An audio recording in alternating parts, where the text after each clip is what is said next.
here. My name is John Gershman, and I teach here at NYU Wagner. And this event is co-sponsored by the New York Southeast Asia Network and Sulu, the Philippine Studies Initiative here at NYU. So thanks to both of those. We have two speakers and then hopefully lots of conversation to happen today. David Timberman will be leading off, previously at Freedom House, long-time consultant. Excuse me. And then Sidney Jones, who's currently a faculty member here at NYU and also the founder of IPAC in Indonesia and previously with Human Rights Watch. And so we're very excited to hear their thoughts on the Bangsa Autonomous Region and kind of the developments, both historical and contemporary, that are kind of shaping very interesting political contestation in the region. So we'll start with David. Great. Yes, thanks. So I'll just look in this general direction. Yeah, okay. John, thank you, and Emily, thank you, and thanks to New York Southeast Asian Network and Sulu group. To begin with, let me just say that my comments today are informed by a report on the Bangsamoro Transition Authority that I'm currently working on in collaboration with Yashmira Moner, who is with MSU in Iligan. And our research is being supported by the Institute for Autonomy and Governance in Cotabato. But everything that I say here today are my own views. They do not represent the views of my co-author or IAG. So I thought I would do two things, and I'll try to do this within about 15 minutes. And let me know after like 10 or 12 minutes, let me know, okay? Because I don't want to go on too long. So the first is to provide sort of a broad and admittedly superficial overview of key political dynamics in the Bangsamoro. This is intended principally to provide a bit of context for our presentations and the discussion, particularly for people who may not be that familiar or that knowledgeable with the situation in the Bangsamoro. So for those who are deep experts, you'll find this perhaps a little bit tiresome, but it'll be brief. Second, I want to identify 6 key governance challenges that the Bangsamoro Transition Authority has faced. This draws on the work that Yash and I are currently doing. And again, I'll just touch on each one of these briefly so that if there's interest in exploring it more deeply, we can do that later on. So this is really, all of these comments are really just to try to sort of frame it, set things up, also to some extent set up what Sidney's going to discuss, and then hopefully stimulate discussion. Okay, next slide, please. So first, just a couple comments about what I'm calling here the challenge of geography. This shows what was the 5 provinces of the BARMM, which is now down to 4. With the exit of Sulu province. And then it also shows the 6 barangays over on the right-hand side that have been consolidated into 8 municipalities and will probably at some point become a new province. So that's just so people know that's what the geography looks like. But there are a couple points about this. And I should also mention for those who are not familiar, Cotabato City in the center there in Maguindanao is the capital of the BARMM. And Maguindanao has been divided into 2. And Maguindanao, oh yeah, right. And Maguindanao has been divided into 2, right? So again, for those who aren't familiar with the geography and the landscape, the various ethnic groups in the BARMM are largely geographically based. So you have Maguindanaons, you have the Maranao and Lanao del Sur, you have Tausugs and Yakan in the island provinces. And it's also important to understand for those kind of paying attention to the issue of indigenous peoples, that actually the status and the situation with IP or non-Moro IPs varies quite considerably across the geography as well. So that's all I want to say about that for now. Next slide. So this is a chronology, and don't panic, I'm not going to go through this. just just showing the lengthy and often difficult chronology to the current day. There are two slides here. I'll go to the second one for a second. Thanks, Emily. So beginning with 1972. Sorry, next letter. Sorry, the next one. And then the second slide, which brings it up to the current time. Like I say, I'm not going to go over these. Well, let's go back to the first slide just briefly. I mean, a few points, thanks. So not just a few high points. In 77, the MI broke with the MN, and in 1984, it was formally established. It wasn't until 1997 that the MILF began talks with the government of the Philippines. And then on to the next slide, Emily. And then at the very top, 2012, the peace talks between the government and the MI resulted in the framework agreement on the Bangsamoro. And then in 2014, the comprehensive agreement on the Bangsamoro and the drafting of the Bangsamoro Basic Law based on the elements in the comprehensive agreement. But then events interceded, most importantly, the Mama Sapano incident. And so progress on finalizing the BBL was sidetracked for some time. And it really wasn't until after the Aquino government stepped down and Duterte came in, and then the battle for Marawi City, that sort of the interest in moving forward quickly with a new law was generated. And so in 2018, the Bangsamoro Organic Law was passed, creating the Autonomous Region and the 3-year Bangsamoro Transition Authority. And then just to bring it more up to date, because of COVID, principally because of COVID, in 2021, the BTA was extended until 2025. That involved the Marcos government, the new Marcos administration, appointing the members of the BTA, which is an appointed body. It's not an elected body. And then, of course, the Supreme Court's recent decision, and now big question about when the BARMM elections will be held and what that means for the extension of the BTA itself. So just a few points, takeaways on that. These are first, I mean, the MI, it's important to, I think, appreciate that the MI has existed and remained largely unified for 40 years. I mean, that's not an insignificant accomplishment. And during this period of time, the MI has had to respond to 8 different presidential administrations, the rise of violent extremism, and the global war on terror, President Estrada's all-out war on the MILF, the rise and then the demise of the Autonomous Region of Muslim Mindanao, the ARM, and the attack and siege on Marawi City and the resulting declaration of martial law in Mindanao. This is not an easy this is not an easy environment in which to survive and prosper. Then it's also worth remembering that it took the MI and the government 17 years of negotiation to reach the comprehensive agreement on the Bangsamoro in 2014. And it took still another 4 years for the passage of the organic law and the actual creation of the BARMM in early 2019. So this has been, as I say, a long and tortuous road to get where we are today.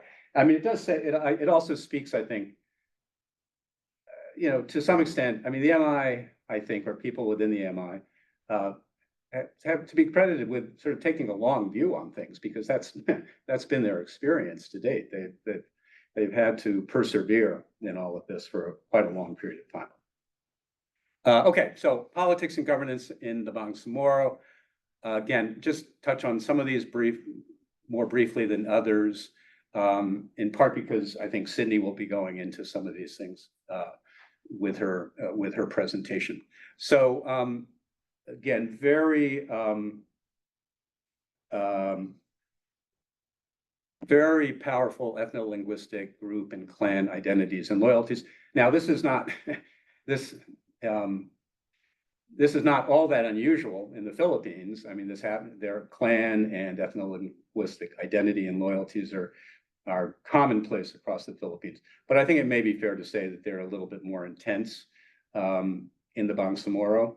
And again, I think Sidney will, in talking about what's happened with Sulu and with the elections, will be talking about some of these key groups and actors.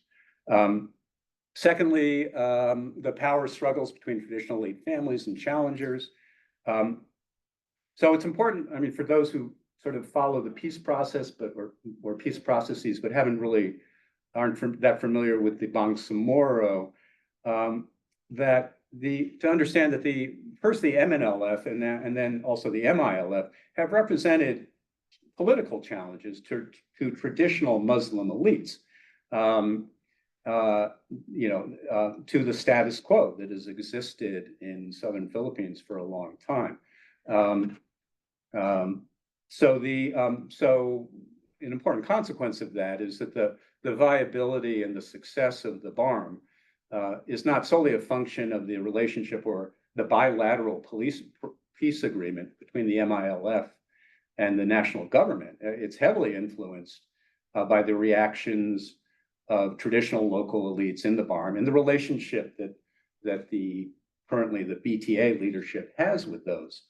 So, thinking about what it takes to get to peace and good governance in the BARMM, it's not, again, just a bilateral issue between the BTA or the MILF and the national government. It's also a tripartite power dynamic, including local political elites as well. The next point about Malacanang, about the power of the president, the influence of the president, despite the fact that the BARMM and the arm before it were called autonomous regions. That autonomy is pretty seriously constrained. Talk more about that. And Philippine presidents have many ways of influencing politics and governance in the Bangsamoro. I mean, the president has the power of supervision, a constitutional requirement, actually. He or she has has selected the ARM and BARMM leaders, including the current leadership. The presidency provides funding to the regional government, to local government units, and also to members of Congress who happen to have their seats in the Bangsamoro. And of course, the executive controls the army and the national police. David, just to flag, that's been 10 minutes so far, just so you Yes, have- okay. Yep. But I will move on. In that case, I will not bother to go into any depth about the rivalry between the MILF and the MNLF, other than to say that after a long history of a rivalry, the division and the rivalry, that in 2022, the representation of the two factions of the MNLF, the two rival factions were actually included in the BTA. So their efforts have been made, mostly, I think, driven by the president to have more inclusion of the MNLF within the BTA. But as of now, there is, again, Sidney may address this, the MILF has its own political party, the UBJP, and there are, reflecting the split within the MNLF, there are two MNLF political parties. Okay, let me pass on the issue of non-Moro IPs and Christian settlers. I mean, if there's interest, we can go back to that. On the point of Islamic aspirations and concerns, I think it's just important, very important to note that the MILF has always had aspirations to make the Bangsamoro society more Islamic in nature. There are a few things that have progressed in this regard over the last 5 years with the BTA, which I can speak to if anybody's interested. But then there remains, I mean, because of the past and not so distant past, perhaps concerns about new variants of violent extremism, and maybe again might have something to say about that. I will pass on the conflict. Anyone who's paid any attention to the Bangsamoro knows there's been recurring conflict. It's today more horizontal in nature, which is to say typically involving clan or intra or inter-clan conflict, REDO, and also land disputes, which are often all tied together. And of course, additional election-related violence. Last point on that, there's been limited progress with both the decommissioning of the MILF, but also the disarming of private armed groups in the region. Last point on this, I'm not familiar enough with other peace processes, but this is an interesting, complicated situation where you have, as it says here, concurrent and divergent political and normalization tracks. On the one hand, the MILF-led BTA has laid the foundations for the BARMM government. I mean, this is a government that's up and running. It's a governing entity. But at the same time, the MI also is an armed movement. And as just mentioned, the normalization process is lagging behind, particularly the decommissioning and the transformation of the MILF camps. Okay, quickly, the last slide. I'll go over these very briefly. We can come back to anything that might be of interest to people. First, transition from rebels to rulers. I mean, I think it's, in the literature, there's always, the challenge of transitioning from rebels to rulers. And of course, there's a lot of truth to that. That said, the MI is a pretty sophisticated group of rebels. I mean, they've been engaging with the government, they've been engaging with international community, donors, like for well over 15 or 20 years.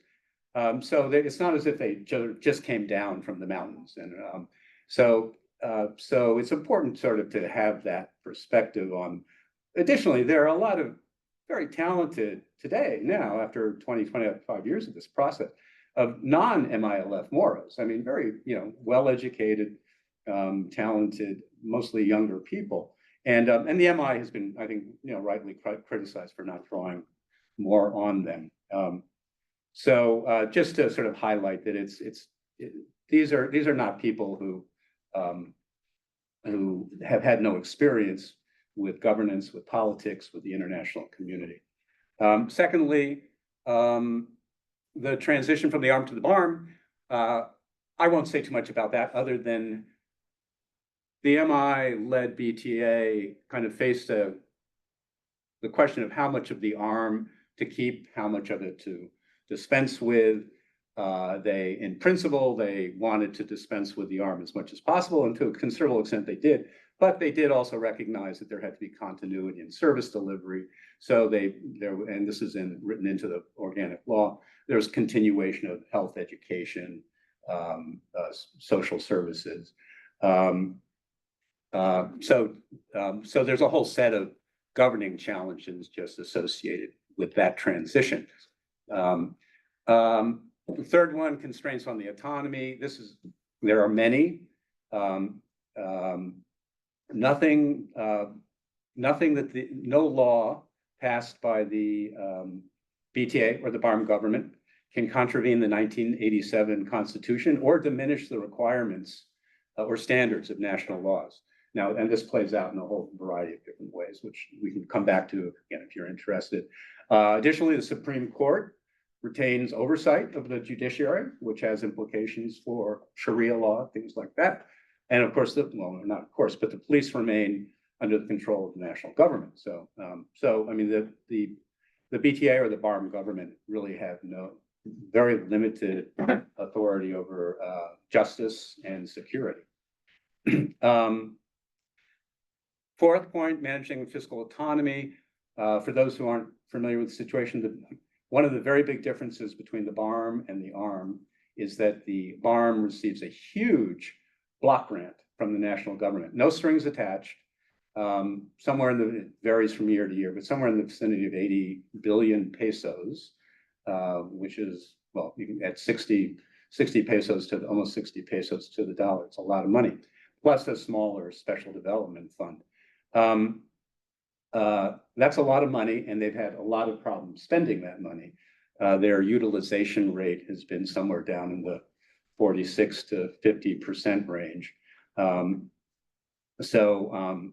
So that, has created all sorts of issues for them, certainly issues of their competency, suspicions about corruption, where's the peace dividend questions.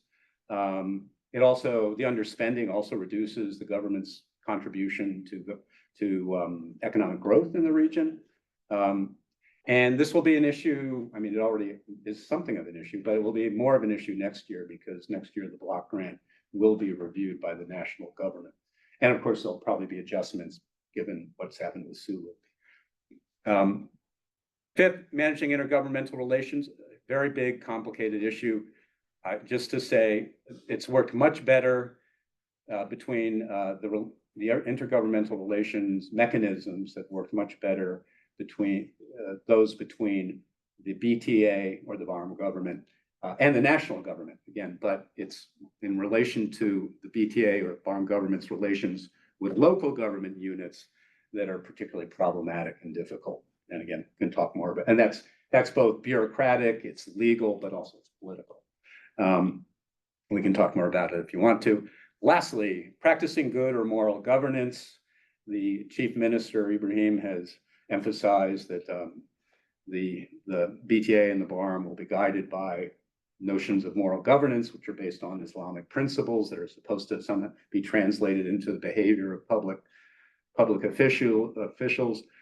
I think that's admirable, but there isn't a whole lot to suggest that that has translated into behavioral change. i.e. everybody's corrupt. Well, okay, well, yeah. So that is certainly the impression, right? Ouch. But what's interesting, well, I mean, one of the things is, well, not everybody in the Philippines, well, corruption is, I won't say, corruption is a very serious problem across the Philippines. So how much worse it is in the BARMM, I think, well, it's hard to say.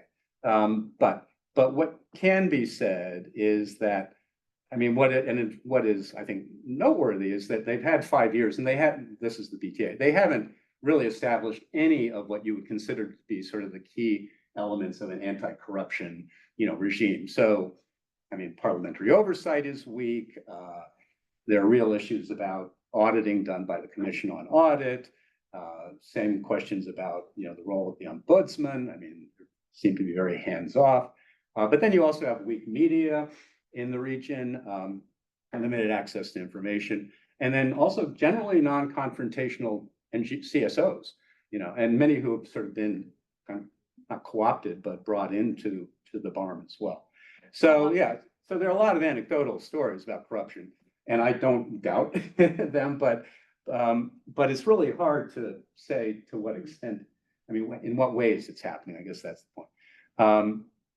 And last 2 points on this are that, this is true, again, across the Philippines generally, and which has largely the same set of, institutional deficiencies.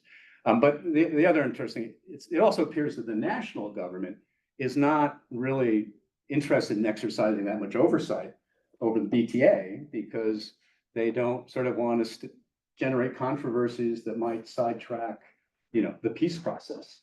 So there's an apparent kind of hands-off attitude by kind of the national government as well.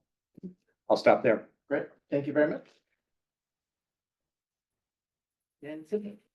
Okay, Sorry. so I'm going to talk about the elections for the BARMM Parliament, as well as the recent Supreme Court decision to take Sulu out of BARMM. Yeah. And just so you know, these elections were going to be momentous because they were the first elections that would be held in this autonomous region. And it was going to be a parliamentary system, which is unprecedented in the Philippines. It was a presidential system from the beginning, and this was new. And it looked in August, we can go to the next slide. It looked in August this year as if the elections were scheduled for May 2025 and that the MILF was going to lose them, which was of great concern, not only to the MILF, but also to the president and his advisors in Manila. The elections would have produced this 80-seat parliament that had districts from each of the provinces, sectoral representative, and then party lists. So it would be this combination. And the parliament would be headed by a chief minister. We have a chief minister heading this transition authority now, who's the head of the MILF. But it's a very powerful position, and it controls all that money that Manila is giving. So it was a critically important election.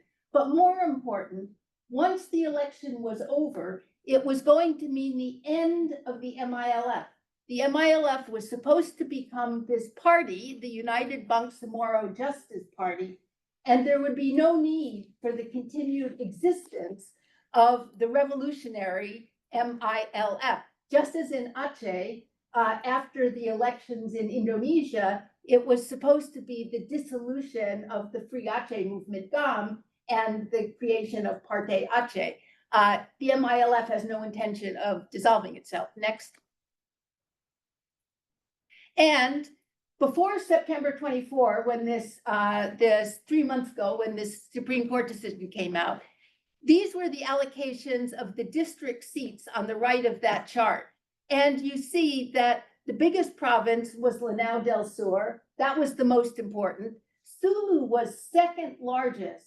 So it was extremely important in population terms, as well as in historical and cultural terms. And then you had Maguindanao del Norte and Maguindanao del Sur, two island provinces, Tawi-Tawi and Basilan, Cotabato City, and this special geographic area in the shaded part in that map, which is going to soon become, we think, Futawato province, where Easy for you to will say. be. And okay, next. Oh, and the green, the ones that I've labeled in green there are the ones that combine the opposition, and they were going to combine into a coalition to oppose the MILF. And if you look at the population numbers, you can see why the MILF was going to lose. There was no way that coalition wasn't going to walk away with the election. Okay, next. And so we had something called the Bangsamoro Governor's Caucus, or the BGC, which started out complaining that the MILF hadn't decommissioned its soldiers fast enough and was saying that this was going to be a cause of violence. In fact, it was basically traditional clans wanting to get together and keep the status quo and oppose the MILF. But the people who were involved included the second from the left there, Sakur Tan, who was the governor of Sulu, very important guy, warlord, controls the Sulu completely, and he's in business with the guy in the yellow shirt, who's the governor of the largest province, Lanao del Sur. He and Sakur Tan run basically Islands Petroleum, the largest oil company for Mindanao, and he also controls Coca-Cola bottling. So he's a combination of oil and Coca-Cola, and you can't get more important than that. And then in August 2024, this BGC, which started out as the Bangsamoro Governor's Caucus, becomes the BARMM Grand Coalition, getting together to oppose the MILF. And one of the reasons they want to oppose the MILF is because they said, A, it hadn't delivered anything, and B, it was totally corrupt. So now it was time for the old traditional clans who were not corrupt and not controlling to come to power. And they were going to make Sakur Tan, the governor of Sulu, their candidate for chief minister. So he was going to oppose the head of the MILF, Murad, and the likely outcome was that he would win. And this was of great concern to Manila and President Marcos, because they believed that only the MILF could guarantee stability, partly because its soldiers had not yet been decommissioned, and there were thousands of armed fighters walking around. And so it was of real concern. If they deny the MILF access to spoils, this means trouble in Mindanao. So Manila did not want the opposition to win. Next slide. And just as we were heading toward registration for the elections, what happens? The Supreme Court rules on a 2018 petition saying that Sulu never should have been included in BARMM in the first place, that it was a violation of their autonomy to include them in this region when they had no interest in becoming part of this. So once the Supreme Court took Sulu out, it meant that Sakurtan, the governor of Sulu, could not become a candidate in the elections. No. He could not challenge the MILF for chief minister. It meant that the coalition was completely undercut and would likely not win the elections.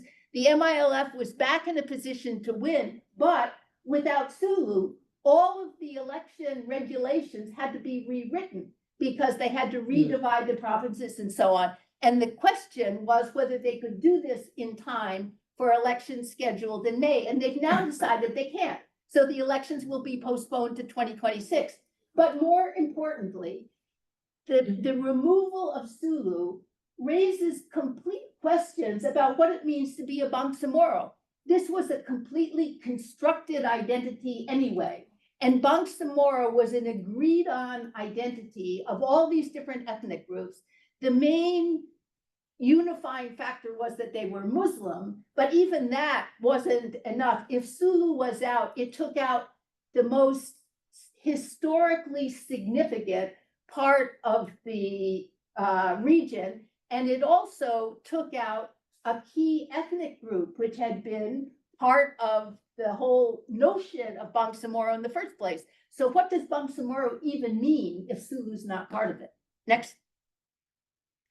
The reasoning that the court made goes back to the plebiscite that was held in 2019 to decide whether or not the people that had been members of this previous autonomous region called ARM wanted to ratify this law that would set up BARMM. And so they were asked the question, are you willing to adopt this new law setting up BARMM? And one of the provisions of the law was that the voters in this former autonomous region would be counted as a block. That is, they weren't going to differentiate between the votes in the different provinces. So if even one province voted no, it wouldn't make a difference if the majority in the block voted yes. Now, only Sulu voted no, but because the law required them to vote as a block, they had to go along with it anyway. So Sulu, even before the plebiscite was held, challenged the existence of the BARMM on constitutional grounds. Next. So Sulu and Sakurtan had never wanted to be part of BARMM in the first place, partly because he had a very good thing going in Sulu with his own little fiefdom. He didn't want his good relations with Manila being interrupted by another layer of bureaucracy. He didn't like the MILF. He thought that and he was right, that this new entity would be heavily dominated by the Maguindanan ethnicity, and the Tausug would be discriminated against, which was true. Also, their experience in BARMM was that everybody from the islands was basically treated as second-class citizens. So that's why they asked the court to declare BARMM unconstitutional.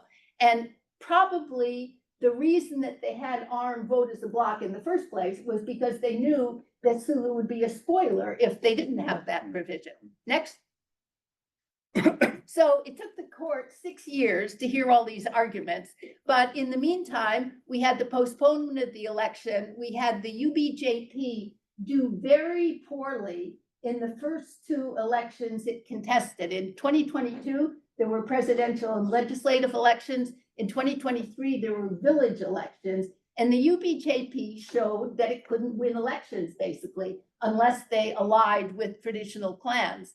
And then, as tensions in the South China Sea increased, it meant that Manila wanted to redeploy some of the military in Mindanao, and the only way it could do that was by having a stable political situation in the South. Next. So the court accepted, finally, part of Sulu's argument. And they said the people of Sulu were denied the freedom to exercise their rights to suffrage and local autonomy because they were not given the right to opt in or out of BARMM. In effect, the law deprived constituent units of their local autonomy, which ironically is what the legislation champions.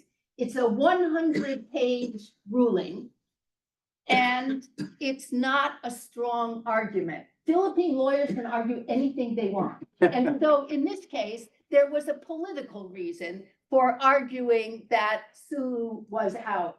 And there are a lot of different rationales you get. The guy who made the ruling used to be the advisor on the peace process and was very heavily involved in the peace process itself. So one reason for why he did this is that he wants to be Chief Justice. That was somebody's argument, and that he wanted to do anything that Marcos wanted in the Senate. Another reason is that he thought that the MILF hadn't treated the island provinces well, so he took it upon himself to rectify this by letting Sulu go out. And there's another reason that Manila wanted the MILF to win so badly and were so worried about the opposition winning that they made this ruling just before the registration for the elections in a way that took Sulu out. You can take your pick, but it wasn't a straight legal decision, I'm sure of it. Next. So in the short term, it means that Manila and the MILF win, and we get the elections postponed till 2026. And all bets are off in terms of what happens. Although I talked to somebody a couple of days ago on the phone, and he says right now, it looks as though if Sulu stays out, then it will probably be a hung parliament because it's going to be so close that it's all going to come down to Manila's influence about who becomes chief minister. Next. So what does Sulu's exit do to Bangsamoro identity? As I said, it loses a huge group of Tausug who weren't only not part of BARMM, they were actively against it. Some people have proposed that there should have been two BARMMs in the first place, one for the islands and one for the mainland. I don't think that will fly, but that's certainly on the table. The NLF has many large camps in Sulu with armed combatants that have never been decommissioned. And this is also a time bomb for any future Mindanao. And without Sulu, BARMM lacks a history. It's where the Mindanao independence movement started. It's where all the Sulu sultanates originated from. It's one source of grievance of Sulu toward the mainland, that they didn't care enough about Sulu's claim to Sabah. And it basically throws everything into disarray. So the question now is Sulu going to stay out? Because there is talk now that there actually could be another plebiscite to see whether Sulu wants to rejoin and come back in. The only way that will happen is if Sakurtan, as warlord, is offered enough big incentives, that means money, from Mindanao, from Manila, in a way that will make it attractive for him to rejoin. So that's where we stand then. Thank you.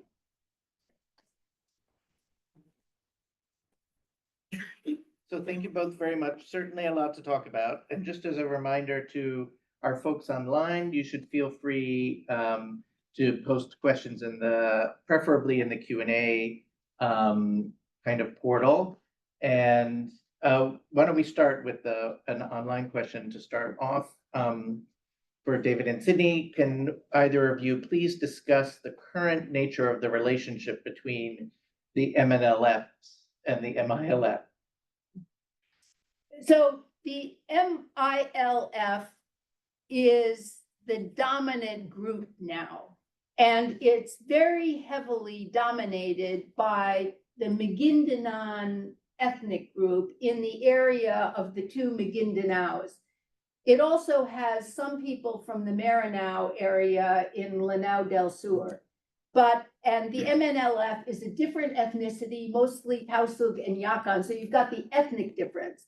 But as Dave said, they were both brought into the Transition Authority in an effort at what's called convergence, where they tried to bring both parties. The government was pressing for this, and the advisor to the peace process was pressing for this, so that all the series of agreements that had been made with the MNLF would be sort of put to one side, and they would all agree on this one happy family of the Bangsamoro. This has been shot to pieces by this decision.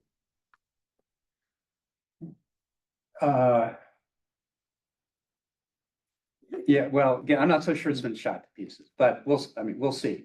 But in terms of the relationship, yeah, as I mentioned, Nur Maswari's two kids have been members of the BTA Parliament. Sema has been, so there has been this incorporation. Now, that said, again, they are contesting separately politically. So we'll see where this ends up. So anyway, that's my sense of the relationship. So the other thing that's interesting about the MNLF, as Dave said, there are two factions. There's this one smaller faction which actually technically controls the MNLF, which is ethnic Maguindanao. Right. It's not Tausug. And that's why they're kind of dismissed by the others in Tausug. But at the time that the Abu Sayyaf group was at its height of kind of violent, kind of quasi-insurgent, quasi-criminal, quasi-Islamic group that operated out of Sulu, when they were at their height, the MNLF developed this plan for letting them surrender to the MNLF so that they would be allowed to take part in the government's amnesty and reintegration program. And it actually worked, that a lot of people surrendered to the MNLF. But if Sulu is out of the picture now, that also raises the question as to what happens to all the people from the Abu Sayyaf who surrendered and who are now on Sulu. Just one other point, sure, but it pertains to your point about some of the suggestions that there might be two autonomous regions, which would seem to be a logical solution given the islands and the mainland.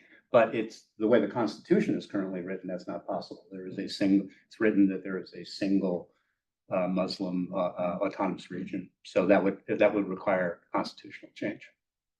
So we'll come back to questions from our virtual participants. I just wanted to first see if there were any questions from folks in the room. Hi. Yeah. Assalamualaikum. I'm virtual Assalamualaikum. earlier, but I can't comment, so I came here. And it's so hard to find you. It used to be near my house. Like, what happened? Where is this? I went to NYU. So my name is Putri Rangkamanisky Ananor. I'm from the Dirampatin Royal House of the Maranao people in Lanao del Sur. I'm in diaspora, and I've been listening to your presentation, and thank you so much for all this presentation. I'm an insider. I've been with MNLF since I was 7 years old, when MNLF was used by the Marcos regime to become Muslim-Christian war, to divide the Muslim-Christian war before. But anyhow, well, according to your analysis and study,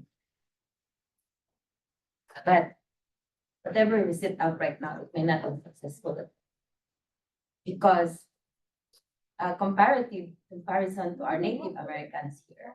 It should be nations by itself. It cannot be conglomerate just like what the Spaniards did to become Philippines as Philippines.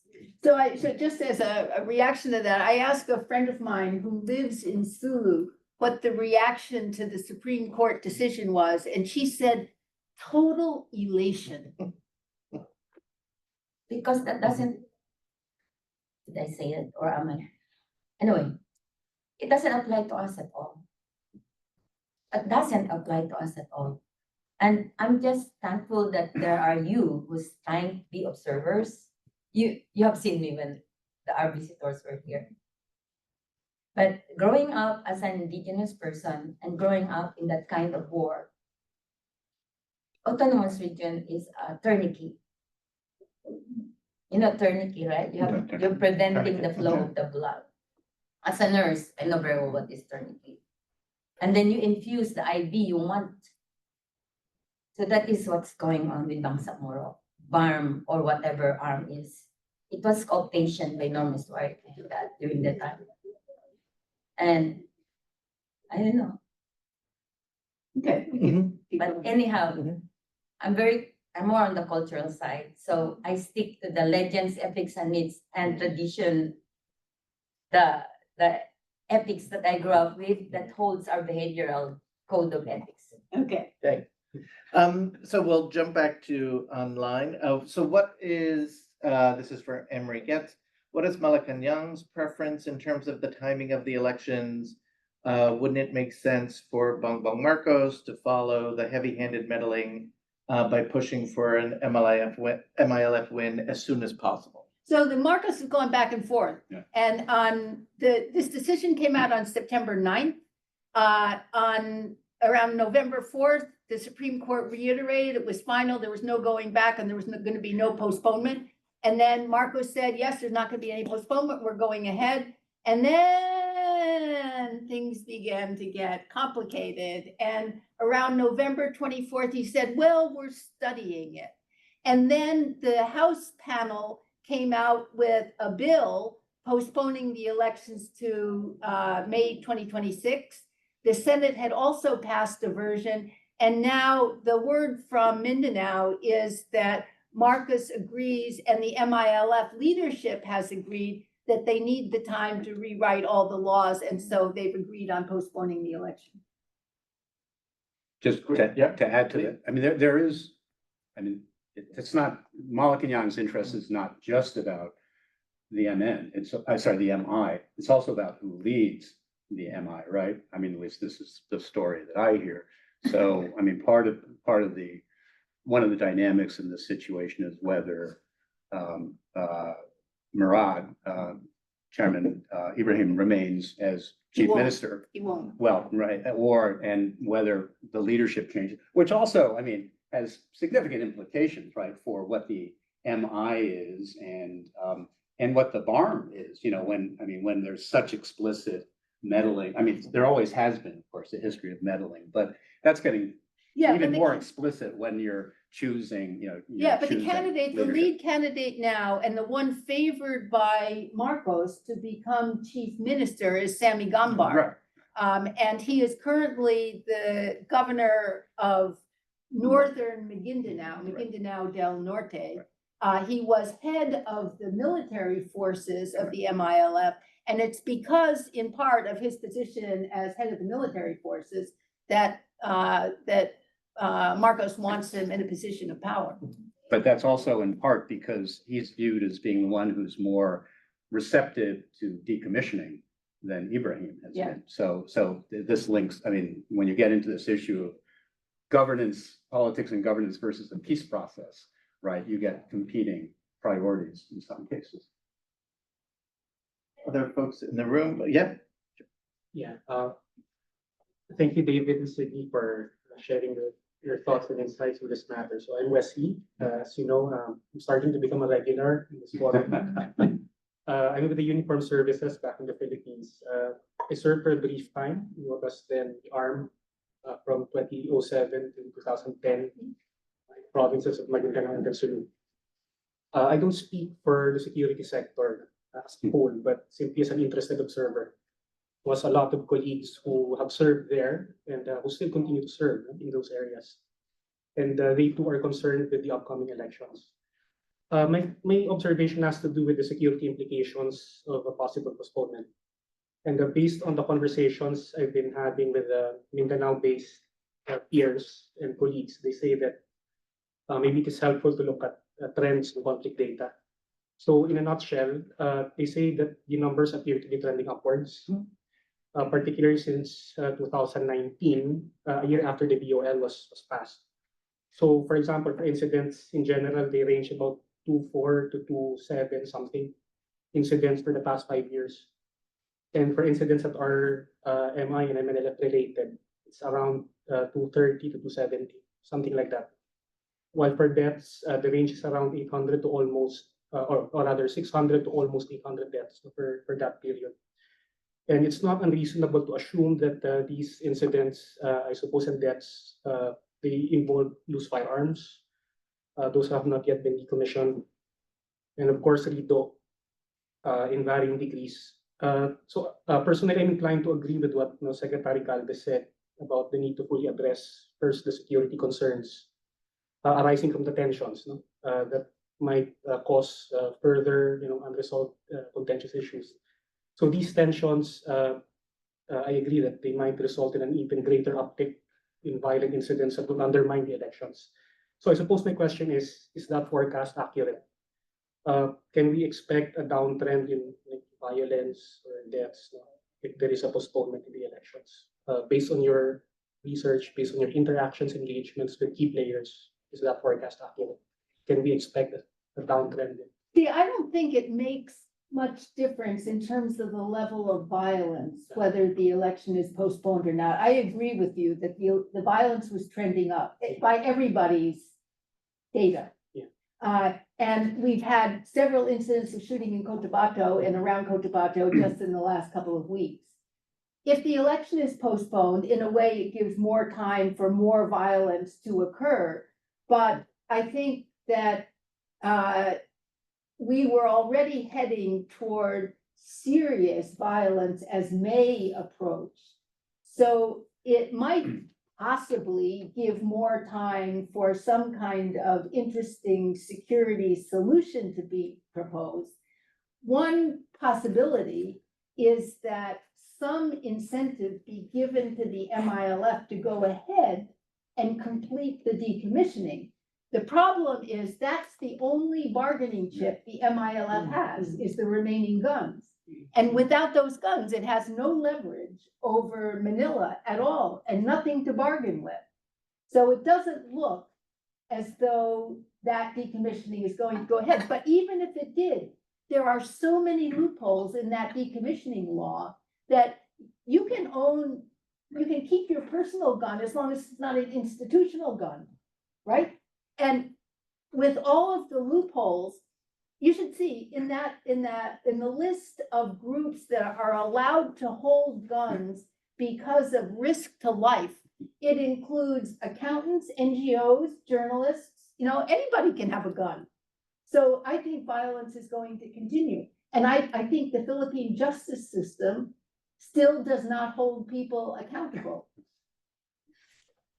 David, did you want to? No, I have nothing to add to that. I do have a wrinkle, on the extension, but let's go to other questions. Wrinkles are good. So I mean, the other issue with the extension is, and I'm not sure what you're hearing, but is a legal one of who gets does the entire BTA get reappointed? And if that's the case, who gets reappointed?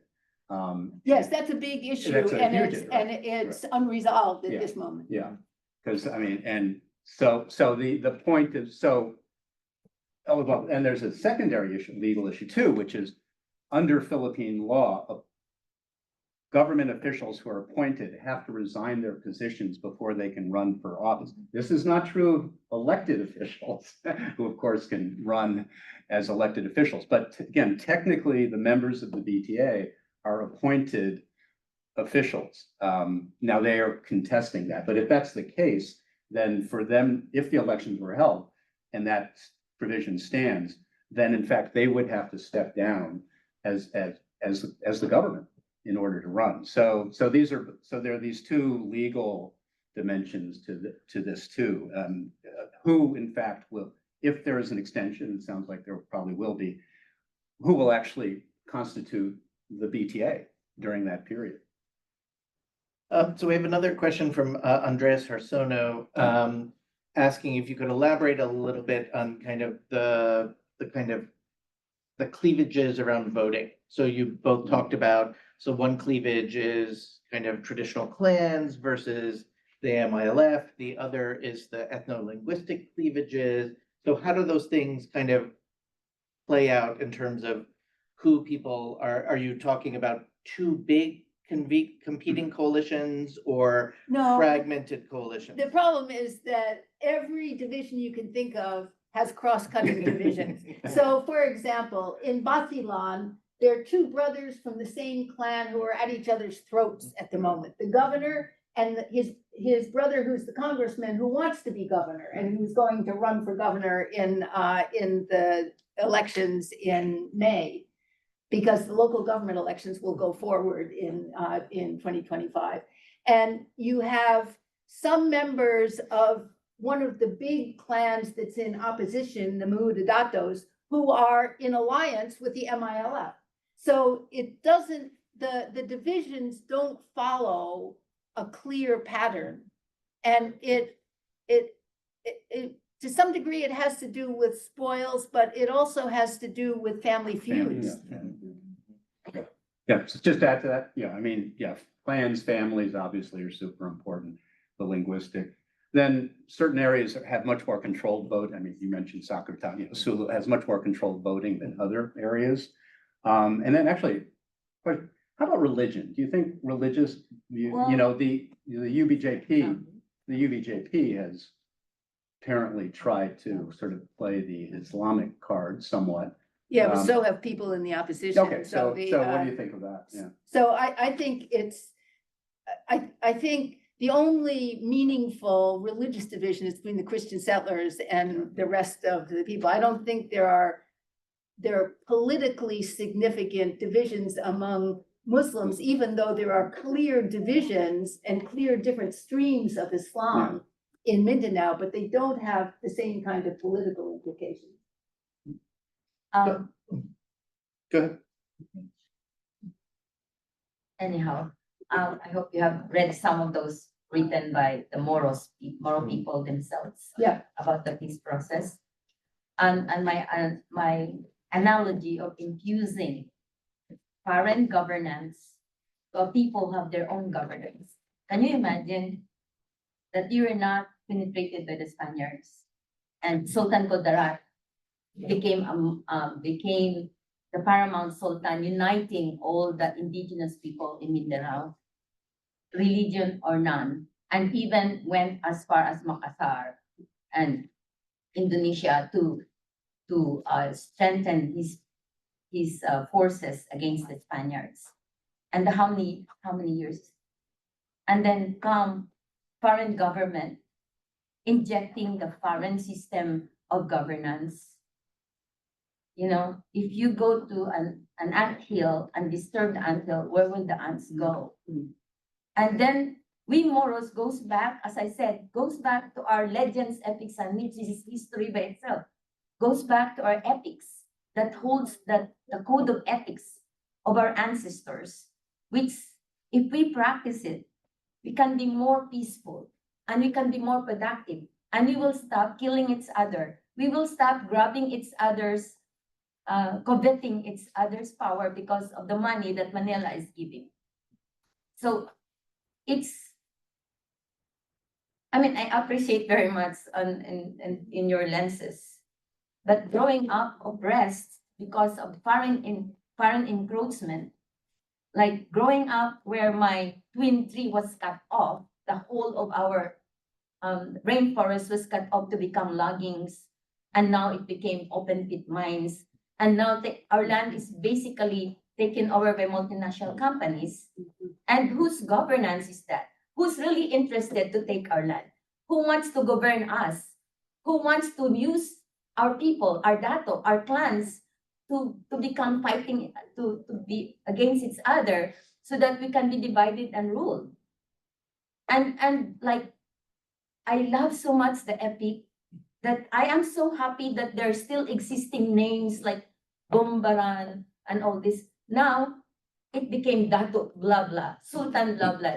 They erased the whole history of our ancestors that is a living tradition. Once you do that, you destroy the people.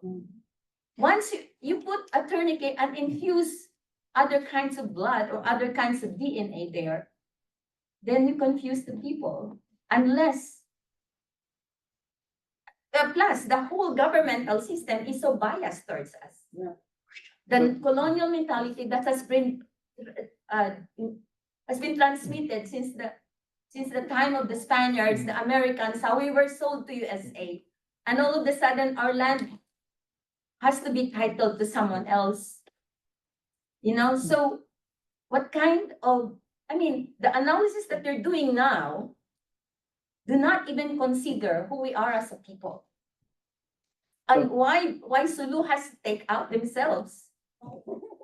That will, the whole BARMM will disintegrate, believe me, because BARMM itself is a tourniquet. BARMM itself is dictated by the Philippine Constitution. And that Constitution was not written for us. Yeah. Okay. So jumping back for a second to, oh, go ahead. I'm just worried about the time. Oh, so the time, so that clock, it's at 6 o'clock where we're, that, Until 6:30. where we're going till 6:30. Okay. Yeah, so we have plenty of So time. quick question. Yeah. So my name is Don Julie Harrison. I'm actually with NYU Abu Dhabi with the Arts and Humanities. So this semester I'm taking a break. So it's very nice to come back and to talk about Southeast Asia because there's a lack of Southeast Asia topic and discussion there. Anyway, my question is, I'm from southern part of Thailand. So I'm listening to this so I can have a comparison with the peace process in the southern part of Thailand. And we're still a toddler compared to what's going on in the Philippines. However, my work is basically about voting behavior in that area, especially how violence impact how they vote. My question to you is this, how are the people in the Mindanao, please pardon me with the knowledge of the Philippines politics, how are they vote? When it comes to, do they really vote for the government, for Marcos? Because let's say in the southern part of Thailand, they know that this one particular party by Thaksin, you know what? That gave them this kind of an iron fist policy during 2004, and that caused people in the area not to ever vote for that party ever again. So I want to know if that also happens in Mindanao. Do you want to answer? I can answer. Go ahead, you go first. Okay, so the party affiliations are much more fluid in the Philippines, and people change parties with great rapidity. But there's nothing that prevents someone in Mindanao from voting for the president's party. In fact, if they think they're going to get more benefit from allying with the president, then they will vote for that party. But now we have a dual system where you can belong to both a national party and a regional party. And there are 10 regional parties that have registered to take part in the local elections. And in some areas, you sort of don't have a choice except to vote for the regional party that your political boss controls. But for a national party, it's much more up for grabs. So they still, if they want to vote for Marcos, they still, They they can- don't they can really do take that. it, like hold the grudge. It won't seem like the Thaksin vote in Thailand. David, did you want to? Yeah, again, I mean, there are varying degrees, the extent to which there's controlled voting in the Philippines. And so, and yeah, I mean, the national political leaders have their, it's very important for them to have their connections down to the local level. And so, you know, they can exercise a lot of influence that way. And if you don't vote for the right person, you get shot, right? Yeah, it's just funny because Never believe election. Never.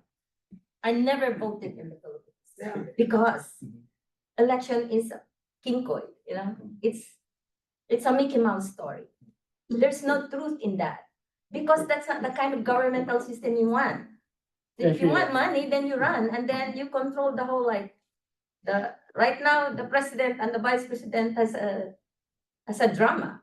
Forget about the victims of If I flood. may add from Yeah. her, I'm a Christian Mindanaoan. And I really appreciate you doing for it. You have the data, you have the facts. And I can also relate from her culturally, personally, me as a Christian and having seen all these conflicts. And I have side in my family who was also in the uniform, well, also banished, part of that conflict. And she's right, there's really no election. It's all just a sham. Who controls the votes are those people who have it's all just show. She's right. Right now, There's no such thing as a will of the people. Yeah. Oh, yeah.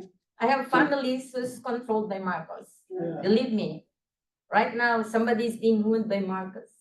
And there's some extraordinary percentage of the people in the national parliament who come from dynastic families, Right. right? Right. So Exactly. that's, it's like 80%.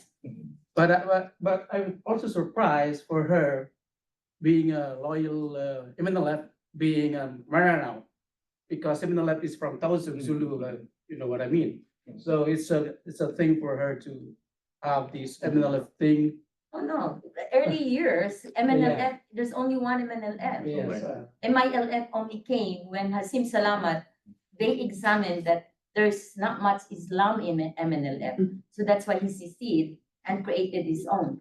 His territory, his station, his headquarters is in Makkah. MNLF is in Jeddah. I was in Jeddah. I was in one of those peace process that happened. But what they're referring is to the demographics. Yeah. Now, The they're, majority, right. they're talking about now. Right now, you Yeah. don't know who's the real people Mm. because everything is in a drama on the top of that anthill. Yeah. And it's good too that there's foreign observers because something else is going on. So they have a couple of other questions, just thinking about our time. So James Cook wanted to hear a little bit more about why the current structure does not seem to be able to spend the money that it currently has. And so could you talk a little bit about the presumably institutional capacity Sure. challenges? Yeah. Sure. So the first point to make is, again, you have to look at this in the national context of the Philippines more generally.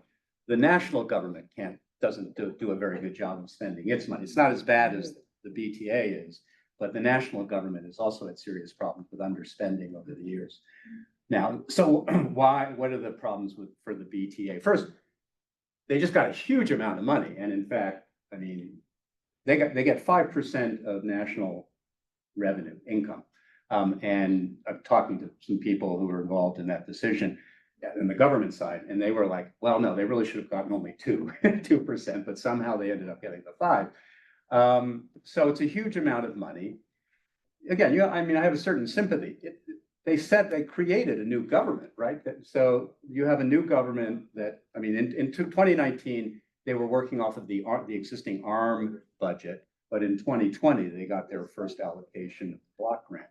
And then you have COVID happening. And so setting up a bureaucracy is not, even if you're building on the ARMM, is not the simplest thing in the world to do. Setting up public financial management systems is 10 times more complicated. And again, the Philippine government still does a pretty poor job of this. So there is that just sort of overarching issue. Then, I mean, some people will say that, well, Ibrahim Murat, the leadership, because of the experience with the ARMM, they did not want there to be corruption, so they were very careful in terms of releasing money. And there may be some truth to that, I don't know. But if you look at what's involved in actually spending money in a government, I mean, you have a budget process, and the BTA Parliament did pass budgets every year. But then you have budget execution, which means, you actually have to be able to spend the money, and that involves, planning projects, budgets, procurements, and then implementation. And that's all really complicated. And then you add to that, the kind of the fraught relationship that the BTA has had with local government units. I mean, that's normally a lot of how money would be spent is at the local level, and their ability to both channel money to LGUs and also to coordinate with LGUs has been tricky as well. So those would be the principal reasons. And the questioner also had he has a question about kind of human development indicators. So what's the level of kind of human development, education, health in the BARMM regions? The statistics have gone Well, up. the economic, the growth, the poverty. The level of poverty has gone down according to their own statistics. Right. It's not clear how accurate those are. Well, those are banks, so it may still be the same point. But yeah, I mean, poverty incidence has dropped. I mean, a lot of people doubt that it's even if it's true that it's sustainable. Generally speaking, again, I mean, I think it's important. The Philippines as a nation is pretty laggard. They have an education crisis. They have at best a very mixed health system. Social services are very mixed. And in the BARMM, I mean, you also have, the same problems, although somewhat, more acute, poverty, worse education indicators, worse health indicators. I mean, again, in fairness, effectively 4 years is not a long period of time, to be able to move the needle in most of those ways. But, and again, if the spending is either not happening or if it's being diverted, then, you're going to have the outcomes will be even worse or less impressive. Emery Getz was writing in that Oxfam had done a report in 2018, which showed relatively high levels of poverty, but the official figures have shown much lower levels. And the ongoing kind of engagement on that. Jumping back for a second to religious extremism, wondering if both of you can talk a little bit about what role currently are other religious extremist groups playing in this region? And in particular, is there, the questioner for Sage Showers, is there an expansion of kind of extremist discourse or language in the current juncture? So the group that was always considered violent extremists was the Abu Sayyaf group. And there hasn't been any kidnapping for ransom since 2020. And there's been 1 or 2 attacks, but were probably related to things other than Islamic ideology, i.e. business disputes or something like that. So basically, the government has declared both Basilan and Sulu ASG free, Abu Sayyaf free. I don't think this is going to go down to another generation. I think we'll see a recurrence at some stage. But for the moment, the level of violence from people labeled extremists in the past is way, way down. The question is the nature of Islam taught by clerics in Muslim Mindanao, because many of the MILF clerics are Salafis educated at the University of Medina in Saudi Arabia. And while they are very pragmatic, so-called moderate in outlook, the younger generation is actually much more committed to a stricter interpretation of Islam than their parents. And some people have explained this, that the older clerics, even with their Saudi education, were forced to moderate their views by virtue of taking part in the insurgency and with all the negotiations and so on. So it's a real question as to what form of Sharia will eventually prevail in BARMM or in Sulu, for that matter. I have a question. Have you read the book in the presence of my enemy? This is written by Grace, the wife of the Oh, Grace Burnham, yeah. So like the Abu Sayyaf, at the same time we're the military. Mhm. Like, that is what's one the chapter that they were they were blindfold. And when the blindfold is gone, it's the military who saved them. But it's the same voice that captured the people who kidnapped them has the same voice with the military. Well, So- there was a lot of intersection in the past. There was a lot of intersection Anyway, in the past. I mean, I'm a child, so I've been a witness to that, but I was not there anymore about Abu Sayyaf. And also about extremism, religious extremism. I grew up Muslim. I went to Makkah. I practiced the culture and tradition. I wear the malong. I chant the chant that is pre-Islamic. When I went home one day, the Imam said, "Why are you wearing the malong? That's so colorful. Why you're not wearing all the Saudi kind of clothes?" I said, "That's for Saudi, because that history, that garment fits the environment." Because when I went to Saudi, I promised I will never cover my face. But after 3 days, I covered my face like 5 times because of the sandstorm. So when I go home, I have to dress the Maranao way, which is copying the environment. Yeah. So But that actually, kind of that kind of fanaticism. So also there's a new wave of Islam that comes.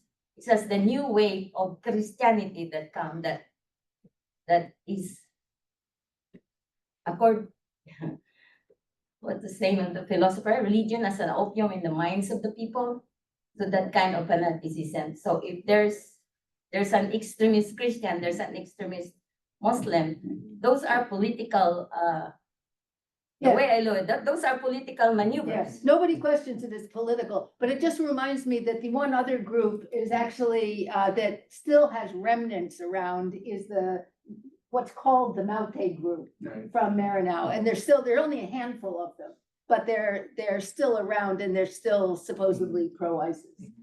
Yeah, David. So just one other addition to what Sidney said. Actually, it's sort of in a different direction. I mean, one of the genuine emphases of the BTA has been developing the Madari education system. So education is devolved, so the BTA, the BARMM government has responsibility for education. And I mean, if you look across the variety of different things that's happened that you would consider to be sort of making the BARMM more Islamic, probably more activity has happened in the area of education rather than, say, Islamic law or Islamic finance. I mean, I think that's pretty clear. So this is happening, and there are thousands now of Islamic studies and language teachers attached to public schools across the BARMM. And so how they are trained, what versions of Islam they are promoting. I assume that this stuff is in the process of being monitored and regulated, but again, this is all pretty new. They've only been doing this. There's for only less- one Islam. It's only one Quran. Bismillahirrahmanirrahim.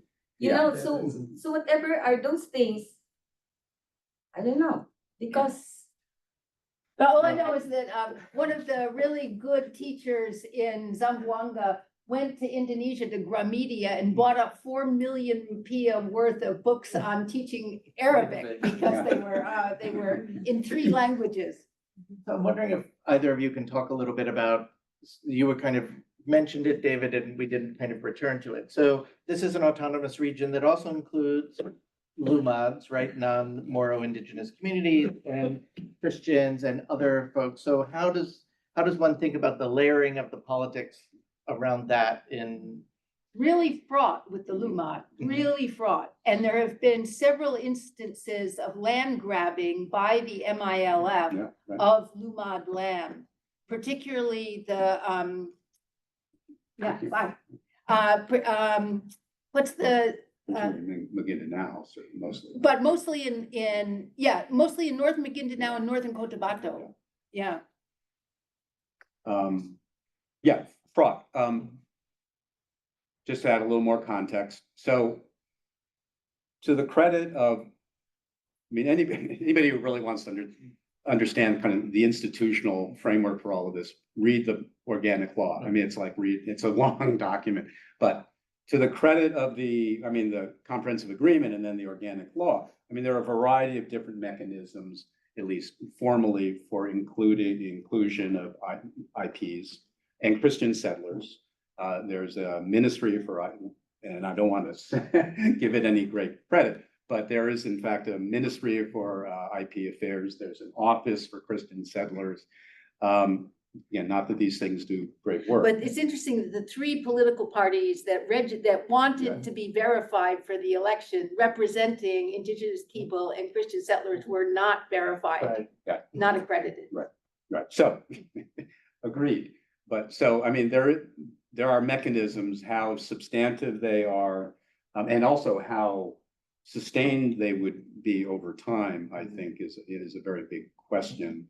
I mean, the IP issue is fraught, to be sure, but also it's interesting that the IP code still, I mean, maybe it's a reflection that it is fraught, but it's also, I think you could argue that it's a reflection that the MI-led BTA hasn't felt that they could just push it through. So it's one of the, as you know, two of the 7 codes that still haven't been passed. I thought it was passed. No. It was in the final No, yeah, stages. but still not passed. So. Yep, sure. Wesley, we'll go Wesley first. Yeah. It has to do with the issues that were raised for the elections. I think there were 4 or 5 issues. The apportioning of the 7 districts, right? And the status of the orphan municipalities, the decommissioning efforts, and I think there were added security concerns. Yeah. Do you foresee all of these issues being resolved if the elections are postponed? No. What is the way forward if you're given another year to resolve these issues? Like, what if these issues are not resolved? I don't know the answer to that, but there would have to be, for example, I thought one way to reduce violence was to ensure that local police were not under the control of the political bosses in their areas. Because usually the CID person, the local criminal investigator, is in the direct payroll and sometimes on the security detail of the political boss in the area. And if you had a strong, centralized and clean police in Manila that could exert oversight over the police, that would be one way of addressing it, but that's never going to happen. I think, yeah, we'll just go David around. and Yeah. Sidney, in follow-up with your data, how would you reconcile the underspending with all the budget? Yes. Just asking. Again, I think there needs to be a much closer look done at what the actual sources of corruption are. No, I mean, seriously, it's with all due respect, it's very easy to talk about, everybody is corrupt, right? And I am inclined to believe that, but there are patterns of corruption, you can do diagnoses of, corruption. I mean, the stuff can be done. So there needs to be, I think, a more serious look taken at this. And I mean, this is not just One case study would be to look at the new Cotabato Airport. Sure. No, exactly. But that sort of thing ought to be done. Exactly. Absolutely. You hear stories about, so you can have it's still a lot of money, even if it's underspending, right? So that's, I guess, the first point. So there can still be a lot of corruption, even if you're only spending 50% of 80 billion pesos, right? There's that as well. And then, so anyway, so it isn't necessarily that difficult to reconcile, I think. Thank you. So just a follow-up from you in terms of data, violence data. Again, compared to Southern part of Thailand, like about a month or two before the election day, the violence data tend to be low. It turns out that most of the BRN and all that are actually the vote canvassers. They're part of that. They're the brokers. So they kind of been working hard during the time. But anyway, after the election, then the data will rise so hard. But that's the problem where you can't really distinguish between whether if that's violence because of the election or it's violence because of the ongoing conflict. So I just would love to hear from you if you can guide me as a comparison, if that really also happens in the Philippines, or has there been anyone collecting that type of data in Mindanao? Yeah, there are very good NGOs collecting data on violence and especially on violence in BARMM. It used to be an organization called International Alert, and it's now got a new Something name. environment, yeah. It's got a new name, I can't Yeah, I remember. can't Yeah, remember. work with them. Yeah. Something Yeah. environmental. It's got ACC in it,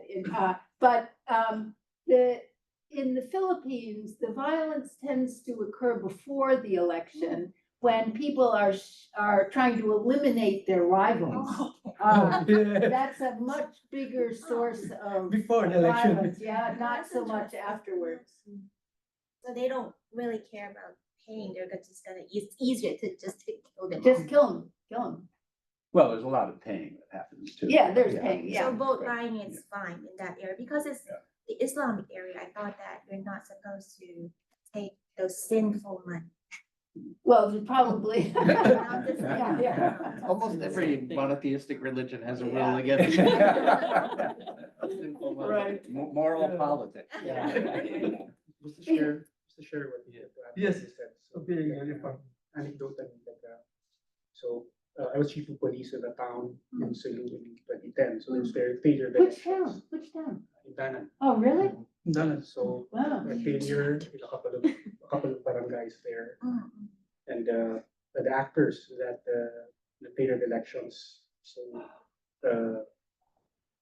it prevented the voters from voting. This it's a form of violence that usually.